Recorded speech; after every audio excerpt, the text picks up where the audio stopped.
নমস্কার বন্ধুরা, আমি তুহিন।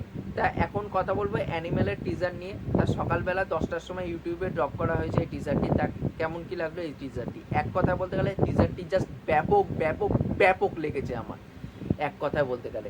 আর এখানটায় সন্দীপ রেড্ডি ভাঙ্গা যেইভাবে রণবীর কাপুরকে প্রেজেন্ট করেছে, সেটা সন্দীপ রেড্ডি ভাঙ্গা ছাড়া আর কেউ প্রেজেন্ট করতে পারে না। ক্যামেরার সামনে আছে হচ্ছে সুপারস্টার রণবীর কাপুর এবং ক্যামেরার পিছনে আছে দি সন্দীপ রেড্ডি ভাঙ্গা। কারণ সন্দীপ রেড্ডি ভাঙ্গার প্রিভিয়াস যে সিনেমাটা আছে অর্জুন রেড্ডি বা কবির সিং, তা ওই সিনেমাতে কিন্তু ক্যারেক্টারগুলো খুবই মেনিজিং ছিল এবং ওই দুটো ক্যারেক্টারের মধ্যে কিন্তু মানে একটা অ্যাঙ্গার ইস্যু ছিল। তা ওখানটায় যেইভাবে প্রেজেন্ট করেছিল বিজয় দেবরাকোন্ডা বা এই শাহিদ কাপুরকে, সেটা কিন্তু অনবদ্য লেগেছিল। তারপর পরবর্তীকালে তেলেগুর যারা মেগাসরা আছে, পরবর্তীকালে বিজয় দেবরাকোন্ডাকে সেইভাবে একদম রিপিটভাবে ইউজ করেছিল নানা রকম সিনেমাতে। বাট যেটা ক্রিয়েট করেছে সন্দীপ রেড্ডি ভাঙ্গা সেটা অনবদ্য।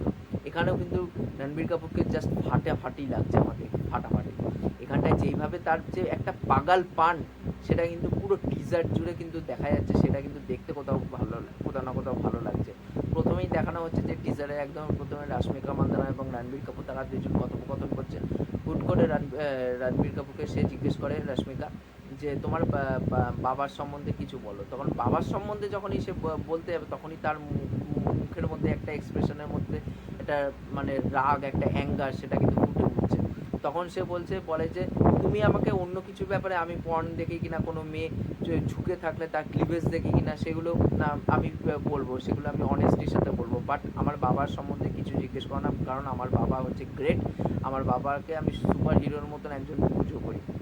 কিন্তু অপরদিকে দেখতে পাচ্ছি অনিল কাপুর তার ছেলেকে একদমই পছন্দ করে না। সে চাইছে হয়তো, যেটা দেখে বোঝা যাচ্ছে যে সে চাইছে যে এই যে তাদের যে এই কারোবার, সেই কারোবারের থেকে ছেলেকে দূরে রাখতে, কিন্তু ছেলে চাইছে এই কারোবারের মধ্যে ঢুকতে। কিন্তু একটা ছবিতে দেখবেন, একটা পোর্শন আছে যখন ফ্যামিলি ফটো তোলা হচ্ছে, তখন কিন্তু রণবীর কাপুর একদম ফ্রেমের বাইরে আছে, মানে কিছুটা বাইরে দাঁড়িয়ে আছে, মনে হচ্ছে এই ফ্যামিলির অংশই না সে, এরকম দেখে ফিল হচ্ছে। এবং একটা সিন আছে যখন রণবীর কাপুরকে পরের পর থাপ্পড় মারবে এই অনিল কাপুর, তখন রণবীর সিংয়ের জাস্ট এক্সপ্রেশনটা পুরো স্টোন ফেসের মতন দাঁড়িয়েছে। তার কাছে এটা কোনো ব্যাপারই না এরকম মনে হচ্ছে। তার ক্যারেক্টারটা পুরোভাবে একটা ম্যাডনেস ভর্তি, সেটা দেখে কিন্তু বোঝা যাচ্ছে। এবং এখানটা কিন্তু বাবা ছেলের কিন্তু সম্পর্ক হতে চলেছে, কারণ প্রথমে যখন অ্যানাউন্সমেন্ট টিজার এসেছিলো সম্ভবত 2021 সালে, তখন কিন্তু ওই যে টিজারের মধ্যে যে কথাগুলো মানে মনোলগগুলো বলছিল, ডায়লগগুলো দিচ্ছিল রণবীর কাপুর, তখন কিন্তু ওই বাবা ছেলের যে সম্পর্কটা, সেটা কিন্তু খুব মানে খুব সুন্দর করে ফুটে উঠছিল। সেটাও কিন্তু এখানটা ফুটে উঠছে যে সে চাইছে যে সে বাবার চোখে হিরো হতে, কারণ তার বাবাও তাকে ভালোবাসা দিক।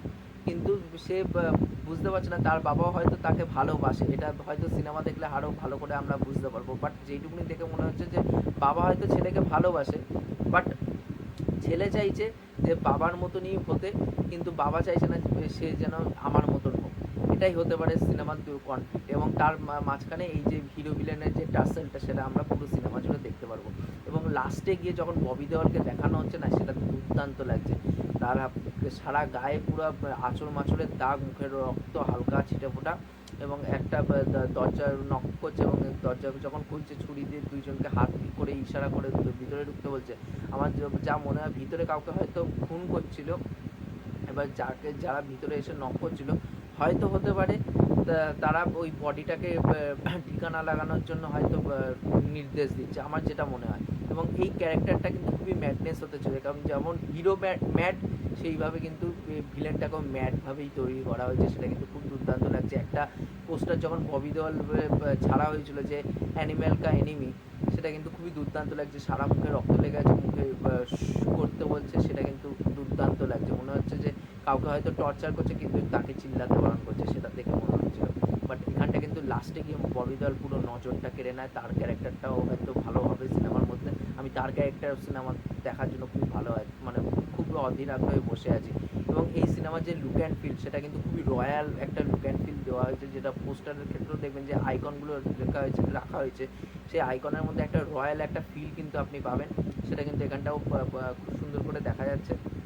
এবং তার সাথে সাথে যে এই গ্যাংস্টার ফ্যামিলি কীভাবে কেন এই মানে রণবীর কাপুর অ্যানিম্যাল হয়ে উঠছে সেটাই কিন্তু দেখার হবে।